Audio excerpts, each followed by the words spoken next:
Last Wednesday, and this got a lot of attention, Ackman spent a full 28 minutes on live television yelling about how our country is collapsing. It's over, he said. We're done. Here's part of it. Hell is coming, okay? Like there's a tsunami coming, right? The tsunami's coming in. You feel it in the air, right? The tide starts to roll out, okay? And on the beach, people are playing and having fun like there's nothing going on. And that is the feeling I've had for the last 2 months. And my colleagues at work, okay, thought I was a lunatic.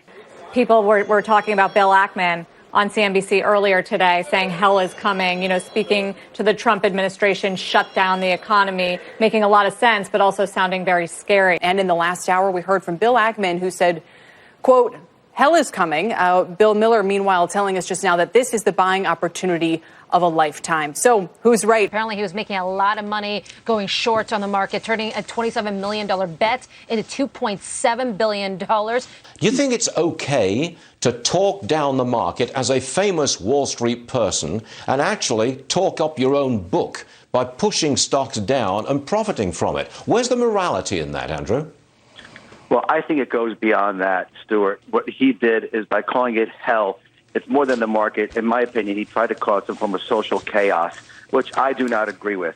He's an amoral greedhead whose behavior adds nothing worth having to our country and often hurts us. But that's not even the worst part.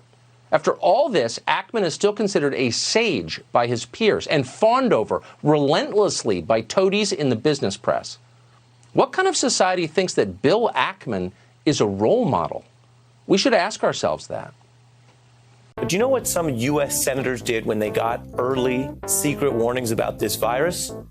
They allegedly swiftly moved to profit on it. 4 U.S. senators now under fire for selling off millions of dollars worth of stocks. Millions of dollars worth of stock. Sold more than $1 million in stock in mid-February. Right before the coronavirus pandemic crashed the market. One of the first things they did after they found out just how bad the coronavirus would be during closed-door Senate briefings was sell a huge amount of stock right before the market tanked. Democrat Dianne Feinstein and Republicans Richard Burr, Kelly Loeffler, and James Inhofe all dumped assets following a reportedly classified all-senators briefing at the end of January. Senator Dianne Feinstein sold up to $6 million worth. Now all 4 of the senators are denying any wrongdoing, and Senator Burr is calling for an ethics review of his own actions. Senator Burr himself acknowledged he sold up to $1.7 million of his own stock right before the market crashed. Now maybe there's an honest explanation for what he did. If there is, he should share it with the rest of us immediately. Otherwise, he must resign from the Senate and face prosecution for insider trading.